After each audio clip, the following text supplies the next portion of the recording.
ओम नमो भगवते वासुदेवाय। बोलिए वृंदावन बिहारी लाल की जय, राधा रानी सरकार की जय, श्रीमद् भगवत महापुराण की जय। भक्तजनों, माताओं और प्यारे भैया, आज हम और आप बड़े ही भाग्यशाली हैं जो इस कलिकाल की भागदौड़ भरी जिंदगी में ठाकुर जी की कृपा से श्रीमद् भगवत कथा के इस पावन पंडाल में बैठे हैं। ज़रा सोचिए, आजकल लोगों के पास फुर्सत कहाँ है। सवेरे उठे, चाय पी, ऑफिस भागे, दिन भर पैसा पैसा किया, रात को घर आए, थोड़ा मोबाइल देखा, फेसबुक यूट्यूब चलाया और सो गए।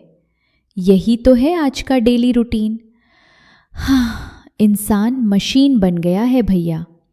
लेकिन मेरे ठाकुर जी कहते हैं कि जिस जीवन में नाम संकीर्तन नहीं, वो जीवन तो लुहार की धौकनी के समान है, जो सांस तो लेती है पर उसमें कोई जान नहीं होती।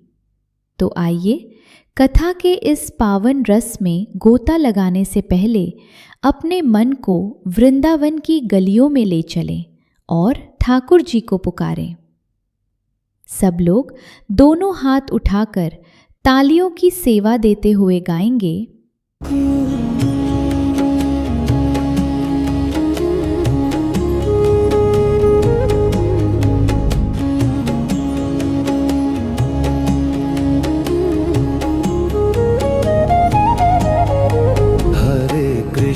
हरे कृष्ण कृष्ण कृष्ण हरे हरे, हरे कृष्ण कृष्ण कृष्ण हरे हरे, हरे कृष्ण कृष्ण कृष्ण हरे हरे, हरे कृष्ण कृष्ण कृष्ण हरे हरे, हरे कृष्ण कृष्ण कृष्ण हरे हरे, हरे कृष्ण कृष्ण कृष्ण हरे हरे, हरे कृष्ण कृष्ण कृष्ण हरे हरे, हरे कृष्ण कृष्ण कृष्ण हरे हरे, हरे कृष्ण कृष्ण कृष्ण हरे हरे, हरे कृष्ण कृष्ण कृष्ण हरे हरे। वृंदावन में भक्ति महारानी का रुदन और कलयुग का सच। सज्जनों, एक बार देवर्षि नारद जी वीणा बजाते हुए नारायण नारायण करते हुए हमारे प्यारे वृंदावन धाम पधारे।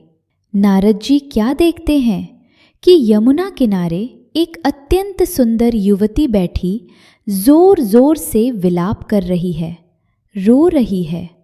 और आश्चर्य की बात देखिए, उस जवान स्त्री की गोद में दो अत्यंत बूढ़े, कमज़ोर और जर्जर अवस्था वाले पुरुष बेसुध पड़े हैं। नारद जी संतों के संत हैं, दयालु हैं। पास गए और बोले, देवी तुम कौन हो और ये दो वृद्ध पुरुष कौन हैं जो तुम्हारी गोद में प्राण त्याग रहे हैं? उस युवती ने हाथ जोड़कर कहा, हे देवर्षि, मेरा नाम भक्ति है और ये जो दो बूढ़े मेरी गोद में पड़े हैं, ये कोई और नहीं, मेरे ही दो पुत्र हैं, ज्ञान और वैराग्य। नारद जी चकरा गए। अरे भैया, माँ जवान और बेटे बूढ़े, ये कैसा चमत्कार? भक्ति महारानी रोते हुए बोली, महाराज, मैं द्रविड़ देश में उत्पन्न हुई, कर्नाटक में मेरा विकास हुआ, महाराष्ट्र में मुझे थोड़ा सम्मान मिला, लेकिन गुजरात आते आते मैं बूढ़ी हो गई। पर जैसे ही मैंने वृंदावन की इस पावन रज में पैर रखा, मेरा रूप यौवन वापस आ गया। मैं जवान हो गई, लेकिन मेरे ये दोनों बेटे ज्ञान और वैराग्य ये कलयुग के प्रभाव से अपना सम्मान खो बैठे हैं और मृत प्राय हो गए हैं। भैया, इस कथा को जरा आज के समय से जोड़कर देखिए। आज के कलयुग में भक्ति तो जवान है। आप देखिए, मंदिरों में लाइनें लगी हैं, लोग मंगलवार शनिवार का व्रत रख रहे हैं, कांवर उठा रहे हैं, खूब जागरण हो रहे हैं। यानी भक्ति महारानी तो जवान है, लेकिन ज्ञान और वैराग्य बूढ़े हो गए हैं। ज्ञान का मतलब है सत्य असत्य की पहचान और वैराग्य का मतलब है मोह का छूटना। आज हम मंदिर में भगवान के सामने खड़े होते हैं, पर दिमाग में चल रहा होता है, अरे गैस पर दूध तो नहीं उबल गया, शेयर मार्केट का क्या हाल है, उस क्लाइंट का पेमेंट आया कि नहीं। आजकल मोह इतना बढ़ गया है कि बाप बेटे के मोह में अंधा है और बच्चे मोबाइल के मोह में अंधे हैं। वैराग्य तो बचा ही नहीं। नारद जी ने कहा कि कलयुग के प्रभाव से ज्ञान और वैराग्य का सम्मान समाप्त हो गया है। तब नारद जी ने इन दोनों को जगाने के लिए वेद, उपनिषद और गीता के मंत्रों का उच्चारण किया, पर वो पल भर को आंख खोलते और फिर सो जाते। भैया, जब भारी डिप्रेशन होता है तो साधारण दवा काम नहीं करती। तब नारद जी बद्रिकाश्रम गए। वहां उन्हें सनकादि ऋषि मिले। ऋषियों ने कहा, नारद जी, ज्ञान और वैराग्य को चेतन करने का एक ही उपाय है कि उन्हें श्रीमद् भगवत पुराण की कथा सुनाई जाए। जैसे गन्ने से रस और दूध से मक्खन नवनीत निकलता है, वैसे ही सारे वेदों का सार श्रीमद् भगवत है। जब हरिद्वार में गंगा किनारे ये कथा हुई तो ज्ञान और वैराग्य नाचते हुए उठ खड़े हुए। इस भागवत कथा का प्रभाव इतना महान है कि ये दुराचारी से दुराचारी व्यक्ति को भी मोक्ष दे देती है। अब आप पूछेंगे कि महाराज, ऐसा कौन सा पापी था जिसका उद्धार भागवत ने या भगवान के नाम ने कर दिया? तो आइए मैं आपको श्रीमद् भागवत के 6वें स्कंद की एक अत्यंत हृदय स्पर्शी कथा सुनाता हूँ, जो आज के घर घर की कहानी है। भाग 2, अजामिल की कथा। मोह बनाम नाम महिमा। राजा परीक्षित ने शुकदेव जी से पूछा, हे भगवान, इंसान पाप करता है फिर नरक जाता है। इन भयंकर नरक की यातनाओं से बचने का उपाय क्या है? शुकदेव जी ने कहा, राजन, मन और वाणी से किया गया प्रायश्चित पापों को नष्ट करता है। परीक्षित जी बड़े बुद्धिमान थे। बोले, महाराज, इंसान प्रायश्चित करता है, गंगा नहाता है और बाहर आकर फिर पाप करने लगता है। जैसे हाथी नदी में नहाता है और बाहर आकर फिर अपने ऊपर मिट्टी डाल लेता है। ऐसा कोई उपाय बताइए जो पाप की जड़ को ही खत्म कर दे। तब शुकदेव जी ने कहा, राजन, केवल एक उपाय है, भगवान की अहेतुकी भक्ति और उनका नाम संकीर्तन। जो भगवान से विमुख होता है उसका पाप प्रायश्चित से भी नहीं कटता। सुनो, मैं तुम्हें कान्यकुब्ज के एक ब्राह्मण अजामिल की कथा सुनाता हूँ। भैया, अजामिल एक समय बड़ा सदाचारी ब्राह्मण था, लेकिन कुसंगति के कारण वह एक वैश्या के जाल में फंस गया। अपना घर बार, माता पिता, अपनी पत्नी सबको छोड़ दिया। उसने अपना सारा जीवन केवल पैसा कमाने और गलत कामों में बिता दिया। आज भी तो यही हो रहा है। लोग करियर और पैसा बनाने के चक्कर में अपने बूढ़े माता पिता को गांव में अकेला छोड़ देते हैं। बड़े शहरों के फ्लैट्स में रहते हैं, लेकिन रिश्तों में दूरियां आ गई हैं। अजामिल ने भी यही किया। अजामिल के 10 पुत्र हुए। सबसे छोटे बेटे का नाम उसने रखा नारायण। अजामिल उस छोटे बेटे से इतना मोह करता था, इतना प्यार करता था कि उसकी जान उसी में बसती थी, आज के माता पिता की तरह। ऑफिस से आते ही, अरे मेरा बाबू, मेरा बेटा कहाँ है? मेरे बेटे ने खाना खाया? अजामिल 80 वर्ष का बूढ़ा हो गया, लेकिन उसे अपनी मौत की सुध नहीं थी। वो दिन रात बस अपने छोटे बेटे के खेल में मगन रहता था। कौन कहता है भगवान आते नहीं, तुम अजामिल के जैसे बुलाते नहीं। अच्युतम केशवम कृष्ण दामोदरम राम नारायणम जानकी वल्लभम। अब समय पूरा हुआ भैया, मौत किसी को फोन करके या व्हाट्सएप मैसेज करके नहीं आती। अजामिल अपनी खटिया पर लेटा था। अचानक उसके सामने 3 भयंकर काले कलूटे यमदूत आकर खड़े हो गए। उनके हाथों में पाश था और आंखें अंगारे जैसी लाल थीं। यमदूतों को देखकर अजामिल थर थर कांपने लगा। उसकी आवाज बंद हो गई, प्राण कंठ में आ गए। उसे कोई और नहीं दिखा, बस थोड़ी दूर पर उसका छोटा बेटा खेल रहा था। अजामिल ने अपनी पूरी ताकत लगाई, डर के मारे जोर से अपने बेटे को पुकारा, नारायण, ओ नारायण, बेटे नारायण, इधर आ, मुझे बचा। भक्तजनों, अजामिल पुकार तो अपने बेटे को रहा था, उसका भाव भगवान को पुकारने का नहीं था, लेकिन नाम किसका था? नारायण। जैसे ही उसने नारायण कहा, बैकुंठ में बैठे मेरे ठाकुर जी का सिंहासन हिल गया। भगवान ने अपने पार्षदों से कहा, अरे कोई मेरा नाम पुकार रहा है, जाओ, मेरा भक्त संकट में है। क्षण भर में शंख, चक्र, गदा, पद्म धारण किए, अत्यंत सुंदर पीतांबर पहने विष्णुदूत वहां प्रकट हो गए। उन्होंने यमदूतों की रस्सी को काट दिया। यमदूत बौखला गए, बोले, अरे तुम लोग कौन हो? भगवान यमराज के काम में बाधा क्यों डाल रहे हो? ये अजामिल तो महापापी है। इसने जिंदगी भर कोई अच्छा काम नहीं किया, कोई प्रायश्चित नहीं किया। इसे तो हम नरक ले जाएंगे। विष्णुदूतों ने मुस्कुराकर जवाब दिया, यमदूतों, तुम धर्मराज के सेवक हो, पर तुम्हें धर्म का असली मर्म नहीं पता। इसने मरते समय हमारे स्वामी नारायण का नाम पुकारा है, और भगवान का नाम चाहे अनजाने में लिया जाए, चाहे डर के मारे लिया जाए, चाहे बेटे के मोह में लिया जाए, वो सारे पापों को वैसे ही जलाकर भस्म कर देता है, जैसे एक छोटी सी चिंगारी रुई के बड़े से बड़े पहाड़ को जलाकर राख कर देती है। अरे भैया, अगर आप अनजाने में भी आग पर हाथ रखोगे तो हाथ जलेगा कि नहीं जलेगा? बिल्कुल जलेगा। आग ये नहीं कहती कि इसने मुझे जानबूझकर नहीं छुआ। वैसे ही भगवान का नाम अनजाने में भी लिया जाए तो वो पापों को भस्म कर ही देता है। यमदूत अपना सा मुंह लेकर यमराज के पास लौट गए, और जब अजामिल को होश आया तो उसने देखा कि भगवान के नाम में कितनी शक्ति है।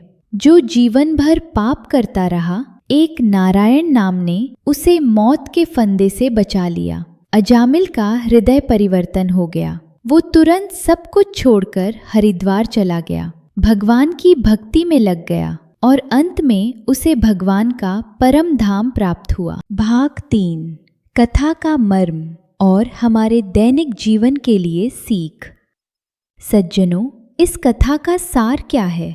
क्या इसका मतलब ये है कि हम जिंदगी भर पाप करें और अंत में बस एक बार भगवान का नाम ले लें? नहीं, अजामिल ने तो अपने बेटे का नाम नारायण रखा था, इसलिए अंत समय में वो नाम उसकी जुबान पर आ गया। आज हम अपने बच्चों का नाम क्या रखते हैं? चिंटू, पिंटू, रॉकी, टिंकू। अब मरते समय अगर यमदूत सामने आ गए तो आप क्या पुकारोगे? अरे चिंटू, मुझे बचा। क्या चिंटू नाम पुकारने से विष्णुदूत आएंगे? नहीं आएंगे। इसलिए हमारे शास्त्रों में हमारे बड़े बुजुर्ग हमेशा बच्चों का नाम भगवान के नाम पर रखते थे। राम किशन, शिव प्रसाद, नारायण, कृष्णकांत, ताकि कम से कम बच्चों को पुकारने के बहाने हम दिन में 10 बार भगवान का नाम तो ले लें। शुभदेव जी कहते हैं कि कलयुग की महिमा सबसे अधिक है, क्योंकि इस युग में केवल संकीर्तन, भगवान के नाम के जाप से ही परमार्थ सिद्ध हो जाता है। इस कलिकाल में न तो कोई कठोर तपस्या कर सकता है, न बड़े बड़े यज्ञ कर सकता है। आज के आदमी को अगर 5 मिनट आंख बंद करके ध्यान लगाने को कहो तो उसे अगले दिन की EMI, बच्चों की फीस और ऑफिस का काम याद आने लगता है। इसीलिए मेरे ठाकुर जी ने रास्ता बड़ा सरल कर दिया है। भगवान श्री कृष्ण कहते हैं कि मेरी कथाओं का सुनना और बिना किसी आसक्ति के काम करना ही मुझ में लीन होने का उपाय है।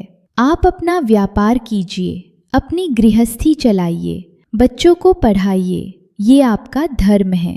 लेकिन इन सब के बीच अपने मन को भगवान से जोड़ कर रखिए। घर को होटल मत बनाइए, घर को मंदिर बनाइए। जब भोजन बने तो पहले मेरे बाके बिहारी को भोग लगाइए, फिर उसे प्रसाद समझकर खाइए। कथा का अंतिम संदेश। समय का कोई भरोसा नहीं है भैया। काल सबसे अधिक शक्तिशाली और स्वतंत्र है। इसलिए बुढ़ापे का इंतजार मत करो कि जब बाल सफेद हो जाएंगे, दांत गिर जाएंगे, तब माला पकड़ेंगे। अरे जब शरीर ही साथ नहीं देगा तो मंदिर कैसे जाओगे, माला कैसे घुमाओगे। परीक्षित जी को तो पता था कि 7 दिन बाद तक्षक नाग उन्हें डस लेगा, उनकी मृत्यु होगी। लेकिन क्या हमें और आपको पता है कि हमारी मृत्यु कब होगी? शायद अगले 7 दिन, 7 घंटे या 7 सेकंड का भी भरोसा नहीं है। इसीलिए जब जागो तभी सवेरा। आज से, अभी से उस परम पिता परमात्मा को अपने डेली रूटीन में शामिल कर लो। चलते फिरते, उठते बैठते बस एक ही नाम, राधे राधे श्याम श्याम। आइए अपनी वाणी और कथा को विश्राम देते हुए हम सब एक साथ मिलकर मेरे गोविंद का नाम संकीर्तन करेंगे। सब लोग अपने अपने स्थान पर खड़े हो। सच्चिदानंद रूपाय विश्वोत्पत्त्यादि हेतवे तापत्रय विनाशाय श्रीकृष्णाय वयं नमः।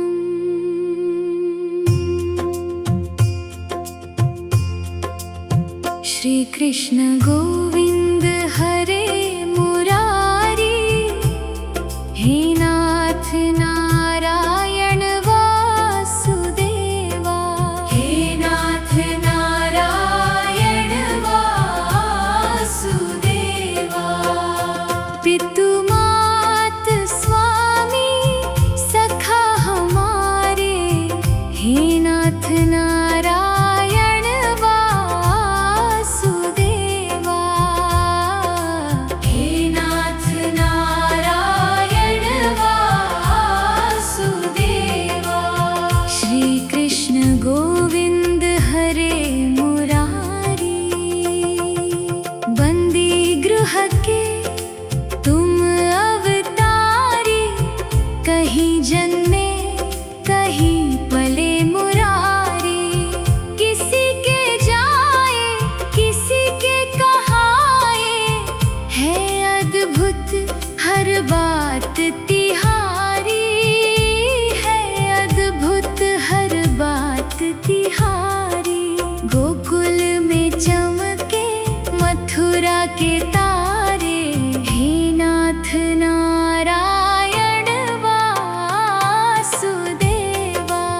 श्री कृष्ण गोविंद हरे मुरारी, हे नाथ नारायण वासुदेवा।